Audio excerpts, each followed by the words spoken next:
I've got a little bit of an interesting one here.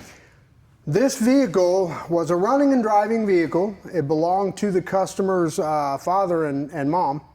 And they drove down from Houston. They were driving around San Antonio. They're having a good old time. They drove out to New Braunfels, stopped at BUC-EE'S, shut the vehicle off, filled it up with gas, went to get back in it, and nothing. We had lights, we had turn signals, we had all that, but nothing on the ignition, right?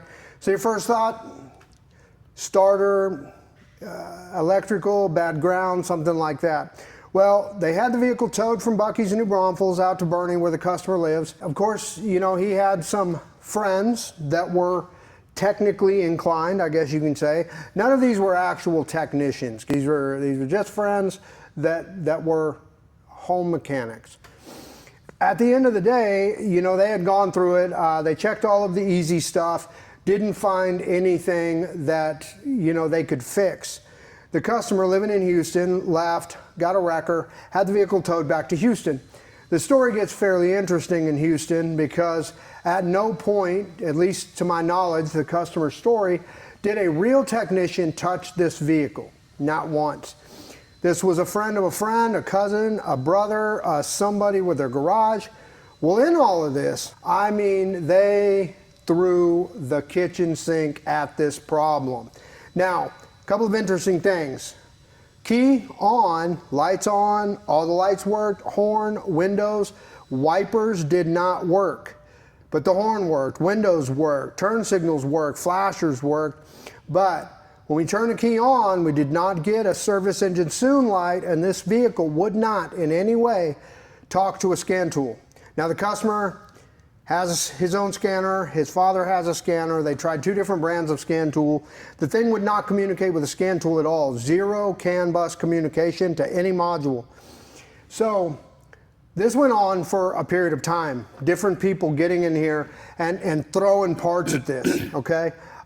Wait, time out. What year is this? Because this is going to apply to this. What year, make, and model? Because this is going to have some ramifications on down the line here. Right.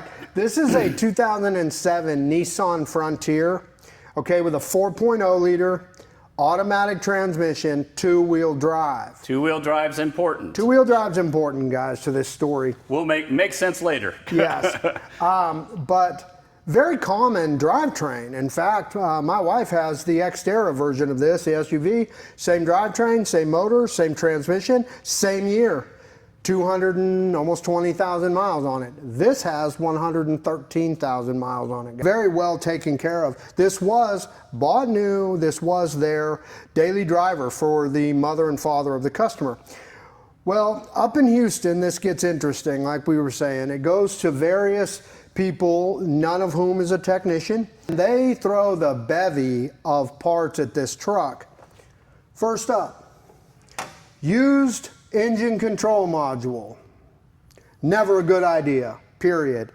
These things, even if they work, guys, have to be programmed. So to you, the general customer, somebody who doesn't have that ability, not a shop, huge waste of time. You can put this in. It might change something, it may not. But either way, the key's not programmed to it, the VIN's not programmed to it, and it ultimately is actually going to cause you more problems than what leaving the factory PCM until it's proven that that's bad. Leaving it in there is going to cause. That's part one. Classic Nissan. They thought the IPDM, which is this guy here, guys. This is the Intelligent Power Distribution Module, IPDM. There are some control modules built into this, into the circuit board, fuse box, as well as some relays, and some relays hidden underneath the actual board you cannot service. These are known for failure. So, well, our used PCM didn't fix it. Let's throw an IPDM at it. Good idea. Now, okay, guys, that's sarcasm. Right. Now, this is great. Not knowing, this not being a technician, let me grab something and I'll show you real quick. Nissan has two different versions of the IPDM. Now, the customer not knowing what they were doing, this not being at a shop, salvage IPDM. Now, I want you to look at this and I want you to tell, drastically, you can tell me what the difference is. Completely different relay set, completely different set of plugs. But the bigger issue, and it actually sits in here like this, you can see they look nothing alike. Biggest difference, what color is it? It's white. Nissan had two different versions of the IPDM, a white one and a black one. The white ones were known to fail. Why this was still sitting in a salvage yard on the shelf is beyond me. This has been replaced with the new black version. These were having problems, but let's throw the wrong IPDM in the vehicle. When they got it back, they'd already paid for it. They figured out it didn't fit. Oh, there we go. Well, that didn't fix it, so we went and got a brand new one from Nissan. Not cheap, guys, probably $1,000. Nothing wrong with the original one, although I don't know where it is. They did not include it in the truck. Okay, that didn't fix it. New PCM, used PCM didn't fix it. Let's put the original PCM back in. In the process of pulling the PCM, which sits here, all right, in the process of pulling this, they damaged some wires, which were not damaged prior to. They also damaged the actual pigtail. The way these are latched in place, they didn't understand how to remove it per se, and they broke the latching system on the PCM. So used PCM didn't fix it. We had to fix the wires. New IBC, or Intelligent Power Distribution Module didn't fix it. This was wrong. Now, well, what are we left with, guys? Oh, hold on. Body control module. Here we go. Let's get us a body control module. And you see all these numbers? Anytime you see the writing on something like that, guys, that's salvage. That's a salvage cataloging part number. So they can find it on their shelf. Used body control module. Guess what, guys? Needs to be programmed. Needs to be programmed. Needs to be programmed. All of this various stuff. They're just throwing parts of this vehicle willy-nilly. It never got them a result at all. Now this is months, guys, of these people, random personnel throwing parts at this truck. New battery, I fixed the battery terminal ends. We've checked all the fuses. We went through this thing tip to till.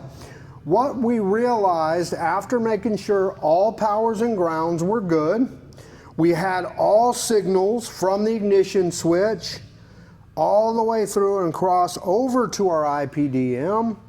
We started to dig in to the CAN bus communication side of this truck. I wanted to know why we didn't have any communication.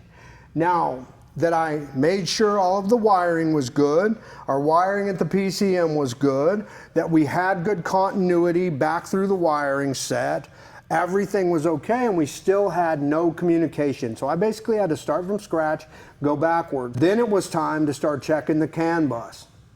Soon as I got on the CAN bus, guys, I realized every single module was grounded. Yeah, there's our no communication issue, okay? So I had to figure it out.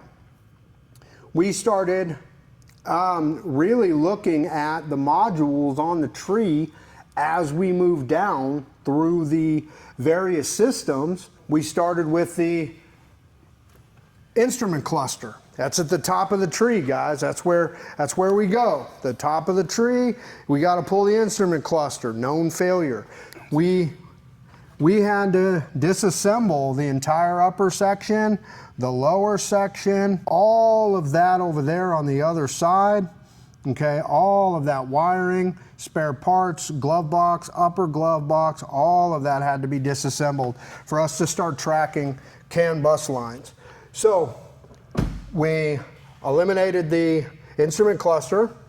We eliminated the next module on the list was the ABS control module. We had to go through that, and the ABS control, luckily, right here, very easy to get to. And the way you eliminate these off of the bus and see if you have communication is literally just to unplug them. If you unplug them, you're taking the module out of the bus. If you then have communication, then you know there's a problem in that module. Now, it's feasible and possible that you unplug every module and you still have an issue with the CAN bus being pulled to ground. you would need to go look at your splice packs, take a look for rodent damage, water damage, intrusion, stuff like that. I checked the splice packs yesterday, kind of as a precursor. I saw no rodent damage, no pinched wires, no rub through. So we had that conversation yesterday. It's like, okay, what are my usual suspects? The things that I go through and eliminate, after all this many years of doing this, and didn't find any of it, and I was like, okay, next. Yeah, we were talking yesterday, this is one of those things where for something, this was a running and driving vehicle, guys. The people were driving it. They went to New Braunfels to go have a good day. They stopped at Buc-ee's to get fuel, literally in and out, and all of a sudden nothing. And now the trip around the world to Houston, back to Bernie, now to San Antonio, and all of these people putting their hands on this vehicle and modules and now damage to the wiring. And you really have to start from the beginning. There's a saying a lot of us techs use. The automobile, vehicles in general, guys, are actually pretty easy to repair until a person touches them. The moment another person, an untrained tech, the public, the owner, anybody touches a vehicle, then it starts to become an unraveling mess. Because we don't know that the parts they put in did not cause another problem. We don't know, like the PCM guys, they were pulling and tugging on the plug. They didn't understand how it came apart. They didn't put any kind of lubricant on it back to put it back together. They just jabbed everything in. They pushed some pins out. All of that was not there when the original problem started. So I have to fix pushed out pins, bent pins at the PCM, plugs, retainers that are broke, make sure we have a good fitting. Then I have to start with all known original parts. We have to take all of this out and go back to OE and start the process all over again. So you're basically saying that you're having to start with the fix. Right.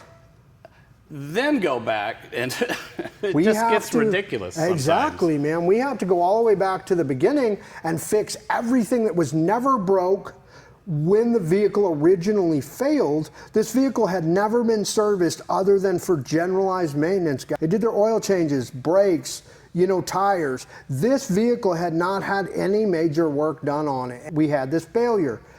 So it took, be honest, it takes time, guys. I've got right now about 8 hours of my time in this vehicle so far, pulling things apart, testing wires, checking modules, checking splice packs, figuring out the CAN bus, fixing the PCM wiring, putting everything back to original just to start with what I might have had the customer never touched the vehicle. So I've got about 8 hours in this, and it's not cheap, guys, and you really need to understand, for us technicians, we have a lot of tools and we're highly trained. Even me, there are roughly between 1.5 miles and 2 miles worth of wiring in most vehicles, guys. 90% of it is hidden. So to figure out what caused this, it takes work, time, tools, right? So about 8 hours in it. So ABS control didn't take care of it. Instrument cluster didn't take care of it. What's the next module on the trouble tree, guys? We follow the tree, right? Got to the trans control module.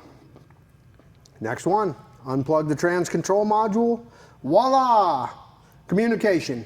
Wait. I have to tell this story. So I'm sitting here, and all of a sudden the windshield wipers start moving, and I hear Aaron's like giddy. He's like, yes! And I'm going, that's annoying as hell. Why is it the windshield wiper? Explain. Yeah, the windshield wipers are running on dry. They're running on a dry window. Now, one of the things when it took down the CAN bus is it literally took down the windshield wipers. Well, us being in here pulling stuff apart, messing around, we had turned the windshield wipers on full high.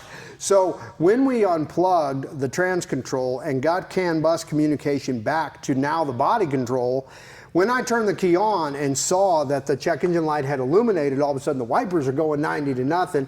Jay's trying to talk and it's squeaking like crazy. And yes, I was elated because they get frustrating where you literally are like, okay, man, like I I cannot find rodent damage. I can't find any pinched wires. I mean, what is causing this when all else is completely stock and looks normal now that you've fixed the customer's problems? So I was excited. I was elated. It was an interesting moment. I thought of all the things in the world to get you excited. Right. That. A check engine light. To finally see the check engine light. There's guys. Communication. Oh There's my gosh. communication. Oh my God, right? I couldn't wait to plug back into it with the scan tool and see what we actually had.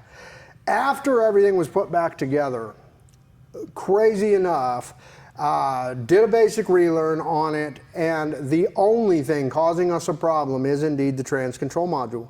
Somewhere in that module, and it's bathed in tranny fluid, it's actually inside the transmission. Somewhere in that module, we've had a dead short, and it has pulled the CAN bus, including the K line, guys. K line is a voltage line, typically representative of vehicle voltage. If you got 14.4 at the alternator, you typically have 14.4 at the PCM on your K line. It pulled the K line to ground. Craziest thing I've ever seen. So inside of this is actually, it's shorted. And just to see that check engine light to say, we're making progress, we have communication, now we can hook a scanner to it and see what's going on. After we cleared all the rest of the codes that were from memory and reset everything, literally now we're down to only the communication being caused by the trans control module. Cool. So now tell the story about locating the correct trans control module. Right. So, when you get to the fix, right, you're like, okay, yeah, so it ought to be pretty straightforward. It's a 2007 Nissan Frontier two-wheel drive, guys. This is big because two-wheel drive. Because I jump on the phone with Nissan, been discontinued. Take their part number, cross-reference it across many, many manufacturers, thinking somebody has got to make this thing. Well, we found one and only manufacturer that still makes it that is somewhat readily available. After about 2 hours of cross-referencing, my wife calling, Jay helping out, myself looking around, we find one or two in the US. You can find the four-wheel drive version of this all day, every day, at every parts house under the sun. No problem. They'll have it to you here in a few hours. Yep, no problem. But if it's two-wheel drive, man, you are in deep. That thing is probably on the verge even of the last company, the new company that manufactures it or remans it. It is probably, it looks to me, 30 plus years in the business, like it is on the cusp of being discontinued. There are suppliers that have a listing for it, but when they reach out to the warehouse, it is on national back order, and it is to be determined, TBD, as if it will come back into stock. So we had to look long and hard and for quite a while to find one supplier in the country that says he has 4 of them new in stock. Wait, here's the good part. Go ahead, tell them the price. Now, so if I could have bought this part from the parts house, real world dollars and cents, my cost being a little cheaper as a dealer, would have been about $750, $800. Because this guy knows what he has, and he's selling second, basically the last of the good stuff. He wants $1,100 for this thing, base money. The real world retail on this, man, it's, we've got to make a little too, guys. There's going to be a little markup added to that. You have to make money, guys. This is not a not-for-profit service. So, but yeah, it's crazy to me that he's wanting $300 over even high retail for this part, but he's the only one that has it. Right. Now, if you could have bought the four-wheel drive one, you'd get a full warranty. It'd be here in a few hours, next day. Right. So with this guy, I'm just curious, do we even know how much the warranty, does he even offer a warranty? Does it? Warranty's probably going to be 90 days, if at all.